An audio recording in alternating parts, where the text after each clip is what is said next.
Hello dears, কালকের ভিডিওতে তোমরা দেখেছিলে আমার রান্নার গ্যাস শেষ হয়ে গেছিলো, তাই সারাদিন রান্না করতে পারিনি। আজকেও সেম সিচুয়েশন। আজকে গ্যাস আসার কথা ছিল কিন্তু এখন অবধি আসেনি, তাই খুব টেনশন করছিলাম যে কী করে রান্না করব। তো বর বললো বিয়েতে তো আমরা রাইস কুকার পেয়েছিলাম, এবার ওটাই ইউজ কর, ওটাতে ভাত করে নে, আমি বাইরে থেকে তরকারি আনিয়ে নিচ্ছি। আর আমি তো রাইস কুকারে ভাত বসিয়ে খুব টেনশনে পড়ে গেছিলাম যে কী হবে। তারপরে বরকে ডেকে দেখালাম যে খুব সুন্দর ভাত হয়েছে, ঝুরঝুরে ভাত হয়েছে আর খুব ভালো সেদ্ধও হয়েছে। অবশ্যই হবে, নাহলে রাইস কুকার কেন।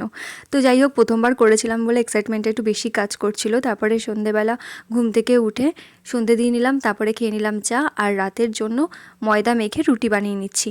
তো দেখো, বেলুন চাকিটা দেখে তোমরা আবার অবাক হয়ে যেও না, কারণ আমার বেলুন চাকিটা খারাপ হয়ে গেছে। আর এখন এর জন্য জুগাড়ি একটা বেলুন চাকির ব্যবস্থা করেছি। তো আমার নতুন বেলুন চাকি কেমন লাগলো অবশ্যই কমেন্টে জানিও কিন্তু। তারপরে রুটি হয়ে গেল, আর বর এনেছিল বিরিয়ানি, তো কিছুটা খেয়ে আমার জন্য কিছুটা রেখে দিয়েছিল।